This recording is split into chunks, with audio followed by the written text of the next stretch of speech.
Hi guys! Welcome back dito sa ating YouTube channel. So for today's video mga mari, sasagutin natin tong mga katanungan na mga ito, no? So 3 days ago na tayong nag-upload. And sabi dito, may tanong dito.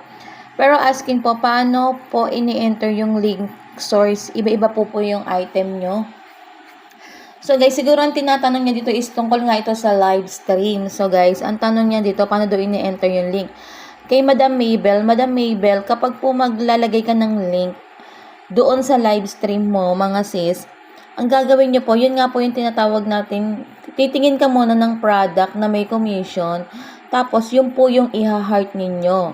Pagka-heart po ninyo, mga marikoy, mapupunta na po yun sa my likes. At kapag nag-create ka po ng stream, makikita nyo po doon na nandun yung mga nilike nyo or ni-heart ninyo.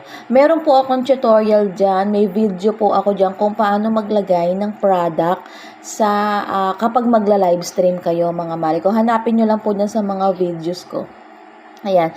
Sunod naman kay Madam Anit. Sabi niya, may kita rin po ba ang click ng link kahit walang order? So, mga mari ko, kapag nag-click sila ng link pero walang order, guys, ito ay walang kita. So, dapat mag-add to cart sila and then ma-check out nila yung items na yon. Kaya dapat ma-check out nila yon at talagang ma-push nyo na i-check out nila yung items na yon para magkaroon kayo ng komisyon. Sunod naman ay dito kay Madam Ozia. Ang sabi niya, sana mapansin, okay na lahat ng payment ko. Approve na, kaya lang failed yung Shopee Pay ko, di ma-verify. Tapos yung ay mapindot. Tapos yung sibang ko is di ko malink.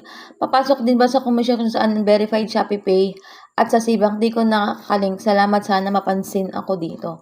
Hello madam, bakit hindi siya ma-verified ni Shopee Pay? Nag-try ka na ba na kumontak kay customer service? So ganito gawin mo madam Onziano.